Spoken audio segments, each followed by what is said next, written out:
Henri Dunant was born in Switzerland.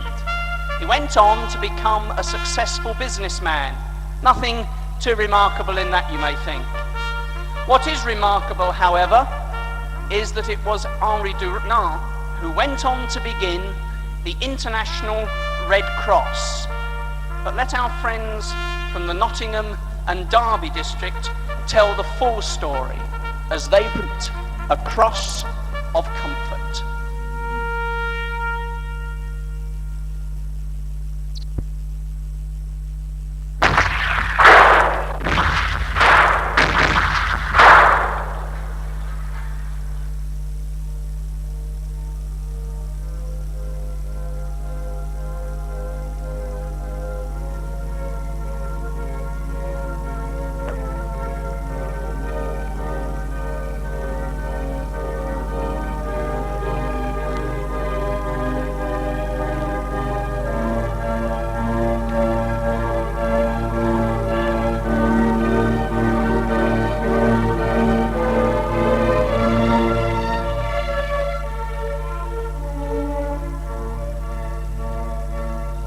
No man is an island, entire of itself.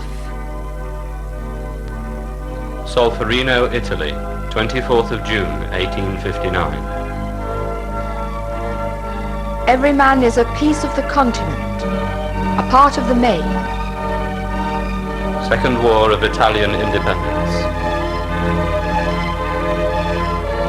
One day, in one battle, in one war. Casualties, 6,000 dead, 23,000 wounded, 10,000 missing.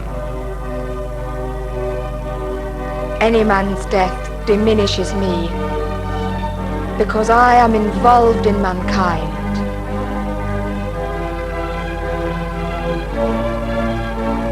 One day, in one battle, in one war.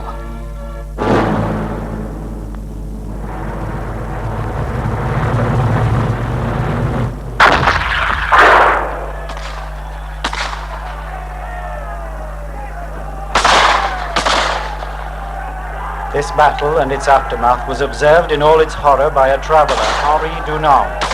Let us return now to Solferino, where, as the sun rises upon the stage of their battle, it fills the hearts of many brave men with hopes of honour and dreams of glory.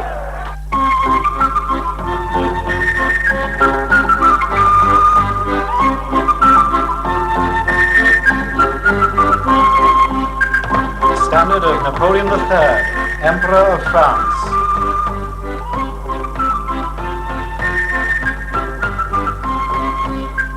The standard of Emperor Franz Joseph of Austria.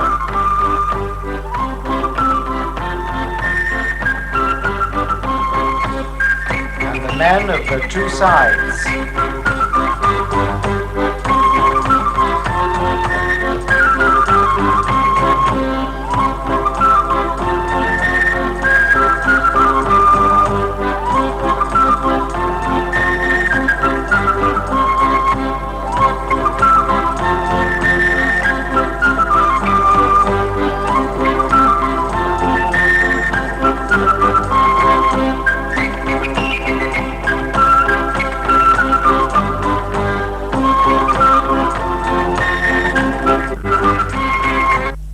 Must you go?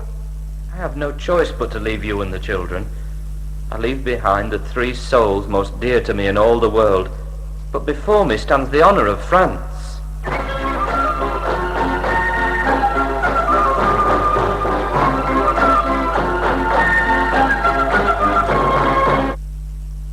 Not a day will pass without my thinking of you and longing for your return. Remember that when the battle is at an end, our lives together will only just be beginning.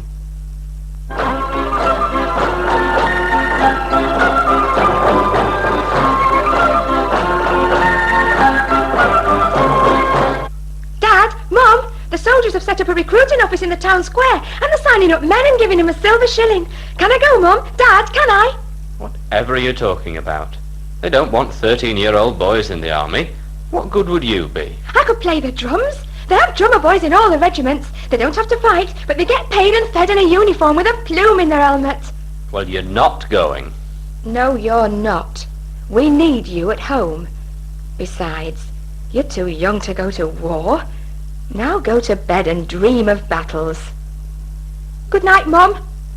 Dad. Good night.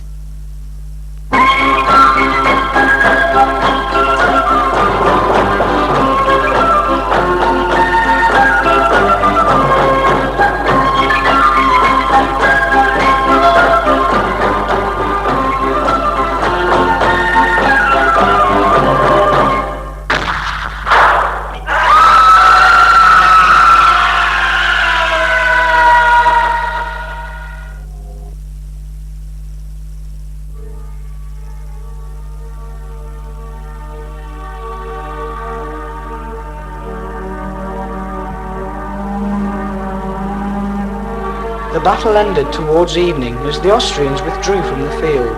The French, though victorious, were too exhausted to follow, and among the 6,000 dead on the battlefield at Solferino, there lay 30,000 wounded in the evening sunlight. Sickened by the scene, Dunant observed them dying. Towards the end of the day, I saw many an officer and soldier go searching for a friend. If he came across someone he knew, he would kneel at his side, trying to bring him back to life, sometimes binding a broken limb with a handkerchief. Anguished voices kept calling their suffering, but there was no one to help. The cavalry and the artillery had charged across the field. Men who had been injured by bullet and shell splinter lay crushed and dying beneath wheel and hoof. There was no one to help. A beloved son, cherished by his mother. A brilliant officer, beloved by his wife, adored by his children. A young soldier who has left his sweetheart to go to war, lies stretched in the mud, some disfigured beyond recognition, praying for help. There was no one to help.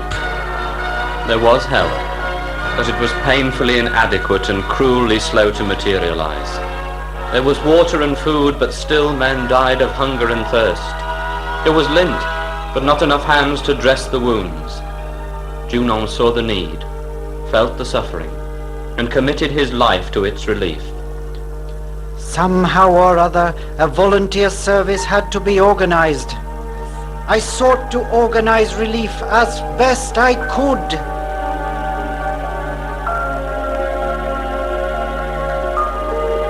Gradually, into that wilderness of despair, the inspiration of Dunant began to bring some comfort, some hope. He translated compassion into action, establishing basic medical care for all wounded. This pattern was to be repeated again and again, today and tomorrow, wherever there is conflict and suffering in its wake. Dunant's inspiration lives on. For his help at Solferino was only the first step which led eventually to the founding of the International Red Cross. Dunant's action is every day repeated in countless places where men and women tend their fellow human beings in distress, caring not where they are from or under whom they serve, but only for the nature of their suffering. Today and tomorrow, as after that far-off battle, a child will regain a father. A wife will find herself once more at her husband's side. For those parted before their story had begun, there will be a future. And those who die will at least have had some comfort in the dying. Any man's death diminishes me, for I am involved in mankind.